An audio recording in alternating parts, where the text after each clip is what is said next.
49ers have put an inordinate amount of resources into their defensive line. So you would expect them to be dominant. Thankfully, they have been. And we saw one of their best performances last Sunday against the Seahawks. And we probably will see a similar one against the Bengals just because they spread them out.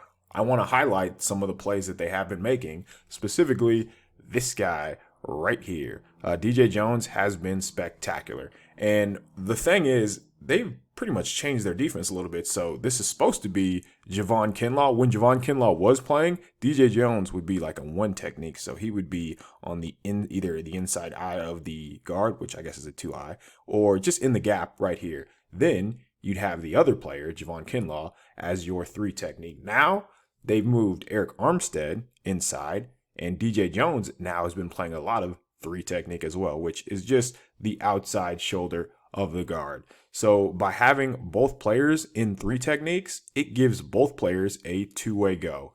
And it has been everything for the 49ers. So here we are, one of the very first plays of the game, DJ Jones just being DJ Jones. He whips the guard, little arm over there, tackle for loss.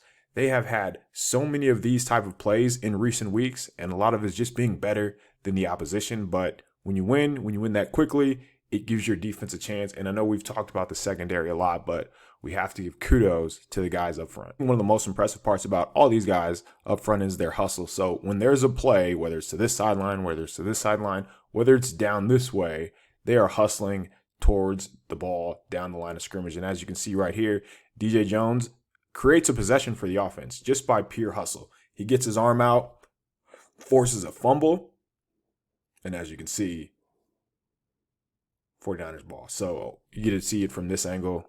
He could have easily just quit on this play. It's a screen, hustles, gets his arm. That's such a great play. And it's tough to quantify. Yes, it's easy to quantify the forced fumble, but just the effort, you can't really teach that. So kudos again to DJ Jones. All right, here's a graphic from ESPN's Seth Wilder. You can see double team rate, pass rush win rate. So that means the more you win as a pass rusher, the higher you are. The more you are double teamed, the further right you are. So ideally, you're just high and it doesn't matter if you are further right. When you are a star player, teams are going to account for you. In the most literal sense, there is no edge rusher in the NFL that is double teamed more than Nick Bosa. Despite all that, still second in the NFL in sacks. So sacks can be a volume stat. A lot of guys can rack up a bunch of sacks that don't really mean anything. I think Brandon Thorne does a really good job. Check out some of his work. He quantifies the sacks, and Nick Bosa is in the top 5 of sacks. And he also, based on when I talk about being a volume sack guy, Nick Bosa gets 12 sacks, or he has 12 sacks, which is second in the NFL. He is also third in sack percentage. So based on the rushes that he's getting. So he's making the most of his rushes. When the 49ers drew up their defensive line, I imagine they wanted the plays to look like this. So we'll just watch it first. As you can see, multiple players are in the backfield. Russell Wilson gets crushed.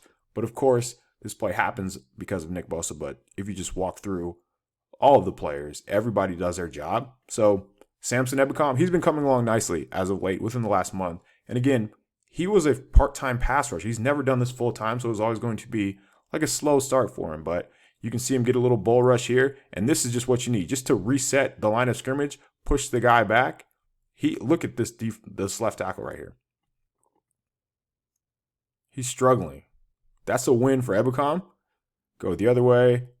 Arik Armstead, you can see he's just kind of watching the pocket. And then DJ Jones gets a little push too. He just kind of rips through the middle there. But none of this happens without old 97 off the edge. He is just a generational talent. He's a superstar. He is, I guess, what you would call a gold jacket kind of guy, because if he stays healthy, that's the only thing preventing Nick Bosa from being that high, that level of player, is just if he stays healthy. But one of the best, like the best pass rushers in the NFL, they take away the wrists of the offensive line. And that's what Larry Johnson, Ohio State's defensive line coach, teaches their guys. So you can see right here, once you take their wrist away, they're helpless. So he takes his wrist away, takes his elbow, and then from there, I mean, you just can't do anything. And I think the best of the best, like the elite pass rushers, they go for the ball once they get there. And that's what Nick Bosa does here. Another thing, so once they get past you, once they turn the corner, bend the edge, whatever you want to call it, there's a lean. So his hips are cleared. Then he's going to start to lean towards the quarterback, and that just makes his momentum fall towards him. As you can see there, a little lean, get the stumble. I mean, it's a beautiful rep. He's as good as it gets. We're running out of superlatives to talk about Nick Bosa, but I mean, I could watch that play all day just because it's perfect from just a technique standpoint. Wrist, lean, finish, ball, sack. So the only bad part about this play is the 49ers didn't recover it. All right, so another benefit for the 49ers as of late, as they have moved their defensive tackles to double threes. So when you are pulling the guard, this guy can no longer block down and, just kind of kick out DJ Jones, because normally he would be right here. So shading him an entire gap over, now you allow DJ Jones to be an athlete. So what we call it, when the guard pulls, you just chase the hip. And I want to let it play out so you can see what I'm talking about here. A lot of times, defensive tackles, when a guard pulls like this, they would scream upfield. They would come downfield, and that'll allow them to either take themselves out of the play or let the center get him. By being in this alignment and by DJ Jones doing what he's supposed to do, he chases the hip, and it is an easy tackle for loss or stop at the line of scrimmage. Either way, terrific play. Again, just DJ Jones being a really freaking good player. Chase the hip, stop at the line of scrimmage. And I'll just let it play again. He does this every game. Seriously, he is a really good player. If he would have had any sort of pass rush numbers like sacks, QB hits, we would be talking about him in a different light. But he's about as good as it gets as an interior defense lineman goes. I think DeMeco Ryans has just done a really good job of playing to his personnel. So this is a boss front, meaning you have 3 guys on one side of the formation and you have just an isolated edge rusher on the other side. What you're doing is you're ensuring your best player gets a one-on-one. So you have to account for him. You get a one-on-one here, you get a one-on-one here, and then depending on which way the offense slides the protection, he probably gets a one-on-one as well. So, I mean, it's tough to block up front. You just really mess with the offensive line's rules here. How do you protect Josh Norman and your cornerbacks? You win up front. You win quickly. And, of course, it's not going to happen every play, but watch Arik Armstead on this play. He just destroys the guard. He throws him down.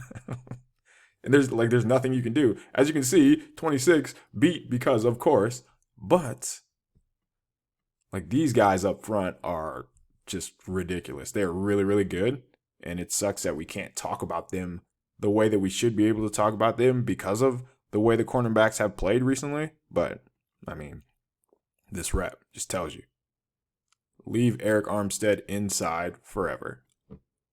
All right, on the very next play, and again, this is a DeMeco Ryans thing just because when they go to passing downs, as you can see, so you have all 4 edge rushers in the game, whatever package you want to call it. So Nick Bosa, Arik Armstead, Charles Omenihu, and Samson Ebukam. This guy has made some hustle plays the last couple of weeks. Charles Omenihu, the new guy, and I think he has a future on this team. So you can see rushing inside. He's too athletic to block for guards, and you can see a nice QB hit here. Wins really quickly. That's actually the little side scissors move from Bosa. And again, when you win this quickly, it doesn't matter who is back there in your secondary. Again, you have to be able to do that consistently, and they have. But I just want to point out all the wins that this team is having up front, which is why, I would be confident going against the Bengals and the way that they spread out, because the Bengals are going to have a lot of empty looks where they only have 5 to protect. So the 49ers should have some luck up front. But again, Charles Omenihu here, little side scissors win, forces an errant pass. I want to show it one more time. So side scissors this is the Bosa move where you're chopping their hands away. Usually Bosa does it twice. Omenihu doesn't have to do it twice because he wins so cleanly the first time. But I think he has a bright future. Good play. And that was the case pretty much all game. Again, the scoreboard doesn't reflect it, but 49ers defensive line dominated, and a lot of them, they're just being carried by number 97. But it's nice that he's getting contributions, because I think a lot of the talk is, and you can see the touchdown here, a lot of the talk is that it's only Bosa, but that's not true. A lot of the guys are winning up front, and I want to point that out.